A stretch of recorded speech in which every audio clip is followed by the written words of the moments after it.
cachillo de la aventura de Asterix, o Gaules.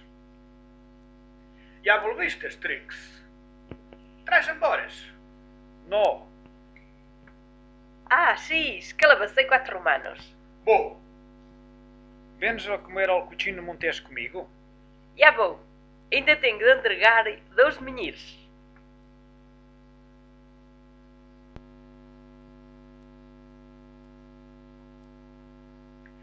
entra, Obelix. L'assado está pronto. Nhá, Asterix. Os romanos vão a quedar arraivados e vamos atacar outra vez. Bom, Enquanto Panoramix, ou luz destruída, for preparando a poção mágica, não haverá romanos que podam com nós. A propósito, vamos olhar verlo.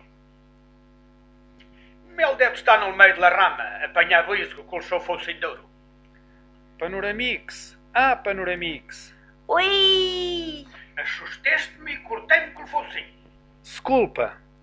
Hoje preciso de laminação de poção mágica. Está bem. Veni até minha casa. Aqui está a poção que faz as pessoas invencíveis. A poção que por um bom rato aumenta as forças a que la bebem. Qual é a receita desta poção? Druida! Louris desta receita já vem de antigamente e só pode ser descoberta a outro druida. Só vos puedo dizer que tem cangarejo e bisco. Ao cangarejo não faz falta, mas a Sila Mistela sabe melhor. Pode boer ao sorbico? Não, Blix, não. E tu bem sabes porquê. Quando eras ninico, caíste andrente ao caldeirão.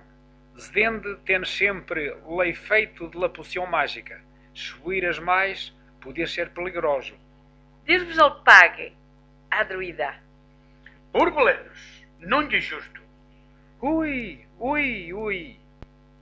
Já te disse para não me apertares a mão depois de haveres bebido a poção. Tens razão. Nem se me lembra da minha força. Minha casa.